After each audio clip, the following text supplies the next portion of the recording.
Hello, YouTube. It has been a minute, hasn't it? It's been 4 years, I think, since I've made a video. A lot has changed in my life. In fact, I think you could even say, yeah, everything. Everything has changed about my life since I last made a video. Through all of that change, all of that growth, I will even say, I've decided to look back on my past and see the things that I enjoyed, and if they are still accessible to me, to see if I can reintegrate them into my life. Things that I might have pushed aside or said, like, I don't have time for this, or I don't need this, or I don't feel like this is serving my highest good. I don't know why I put that in quotes, because I actually use that a lot in my thinking and how I work through things in my head. I wanted to make a video, but I didn't know what to do, how to like reintroduce myself into the conversation on YouTube. And I kept pushing aside the idea because it needed to be polished, it needed to be like super well planned and thought out. And the more I was saying like, no, it needs to be this, it needs to be that, the further I just kept delaying making the video. So I was like, no time like the present, we just gotta do it. So here is my bookshelf tour. I figured that would be the easiest way to sort of slip back into the conversation. I watched one from Alvine Green and I was like, yeah, that's a safe video to make, and it'll be interesting to see how radically different, or actually probably not different at all, my bookshelf is. It's just a lot skinnier. It's also singular. There's one bookshelf in my life now. So what I'm about to show you is the crystallized, condensed, purified form of the books that I still have in my life after years and years and years of alternate purging and throwing things away or donating or giving away. What you see, this is what's left. This is my bookshelf. So believe it or not, this is it. Not a lot, but I don't know. Let's start at the bottom. One of the things that I've gotten into over the years is tabletop role-playing games, specifically Chronicles of Darkness, World of Darkness, Onyx Path. They've gone through a bunch of different names for their company. But this book right here, Changeling the Lost, is, yeah. I know it's a fictional game, but it's kind of a roadmap for dealing with trauma. And I have actually absolutely used it for a lot of things. It's basically you play a person who is abducted by the true Fae, and through hideous fairy torture and things like that, you come back different, changed, you escape, and you survive, and you have to figure out how to live in the world changed as you are. It's a pretty heavy existential game, but it's absolutely my cup of tea, and it's, you know, what I nerd out the most for. I have both editions of that. I also have a lot of Vampire, the Requiem, because it's sort of like Changeling. You're thrust into this world. You never asked to be a vampire, but suddenly you have to make the moral decision of, do I drink blood to survive? Do I potentially bring harm to people in order to live? Very neat. I've actually also written supplements on a website called Storyteller's Vault. It's sort of like community content. And yeah, I've actually created a couple of different splats, and you can purchase them if you want on that site if you just look up my name. One of the things actually that's changed is my name. Of course, it's, you know, still legally Travis, but I've started going by Avis. It's just my name with the T and the R cut off. I guess that's sort of the theme of the past couple of years of my life, discarding things that no longer serve me.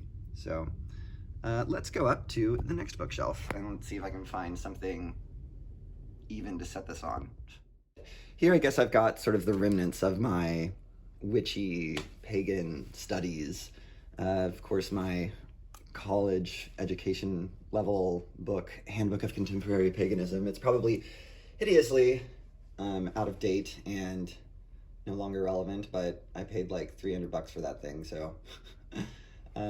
Inner Space, another old college textbook from a Kabbalah history class that I took. And of course, Joseph Campbell's Hero of a Thousand Faces. I've still got the Books of Enoch. One of those things that I just thought sounded neat. I think the weird biblical angel aesthetic is also kind of neat. It sort of falls hand in hand with fairy vibes. There's a whole weird, convoluted history of fairies potentially being like angels in folklore, fallen or cast out or not quite fallen. It's strange. It's something that I've actually thought about doing a video over, and I just think it's neat. But I've also got some absolutely useless but totally nostalgic items. These old Super Nintendo games are something that I was like, you know what?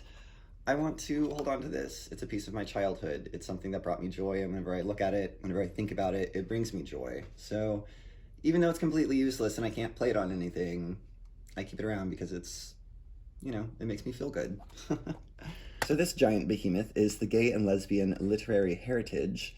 It's basically an encyclopedia of all things gay. And it is a tiny bit outdated, tiny bit. It's probably 20 years old. But this is super dark.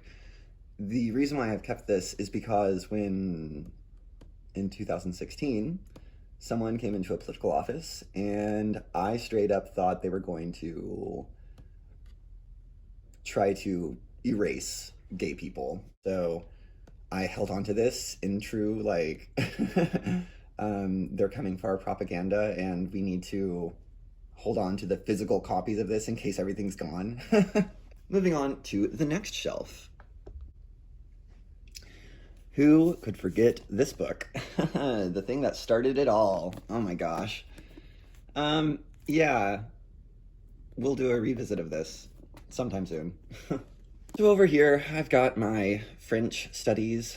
It's mostly Jean Genet, Our Lady of the Flowers. This book took me fucking 7, 8, 10 years to read. I would always pick it up and put it down. It's weird. It's probably inaccessible. It's archaic language, but it was huge in the idea of who I wanted to be. Not necessarily any of these characters or the author, but it was sort of the aesthetic that I imagined I could cultivate when I was a teenager. And yeah, I don't think I can ever actually let go of a copy of this book. I've also got it in French. It is difficult to read, and I don't know. I'm never gonna let go of this. It's still just so important in who I was and who I am and who I wanted to be that it's just always gonna be on my bookshelf. Other stuff just thrown in here. This is mostly fiction. My Storm Constantine Ray-Through collections and just this sort of in-between stuff. Yeah, it's an I Ching book, but I don't ever actually use it. It's just something from high school that a friend gave me and I treasure it. So again, it's one of those things that despite all of the purges that I've done over the years, it's just something that I've held on to because when I look at it, it reminds me of a pleasant time. So really there's only one shelf left. We'll take a peek at that and then I'll just show you the knickknacks and things that are up on my bookshelf. This is gonna be shaky because I've got you in my hands. So over here I have my poetry, my Adrienne Rich, I'll never let her go either. And then I've just got some journals, the one that I was published in all those years ago, back in 2013, I think. Anyways, yeah, I'm in there. And then over here, it's sort of my, I don't know where to put this stuff, my French English dictionary, some stuff that I bought that I was like, maybe I'll read this. And then, of course, what I'm currently reading, I think you guys have heard about this, maybe. I don't know. The author's pretty cool. You should go check her out. I'm going to do a review on this later, so that will be something interesting and fun to look forward to. And top shelf is just sort of a place to put stuff. Tarot decks that I not actually use, but keep out. Peter Moorbacher, I think, the Angelarium. Yes, that is an ocarina. Yeah, and just sort of artsy craftsy stuff that I've done. That statue is not of Pan. It is of Moses. that'll be a fun video to make to explain why Moses has horns. So anyways, and then, yeah, there's Dad. So yeah, that's my library, basically. That's everything. Comment below if you saw something that you want me to elaborate on. It'll be, I don't know, opportunities for future videos. So yeah, guys, that was my library. That was my bookshelf tour. It took, I don't even know, less than 5 minutes. But yeah, it's basically been a time of growth and change for me. And I thought constantly that I needed to be getting rid of things, and in this weird sort of damaging psychological way, I was sort of shrinking myself, and I've decided now is a time to grow. Now is a time to expand. And just because I did something in the past doesn't mean it's gone forever or inaccessible. I can pick things up, I can return to them. And this is one of those things. I would like to have this conversation again and see if it serves me, and if it serves me, to see if I like it, you know? And again, this video is super unpolished. It's super just off the cuff because I kept building up the idea that it needed to be perfect, and that was just delaying and pushing away the actual process of making this video. So here I am on a Saturday morning, and I was like, you know what, let's just do it.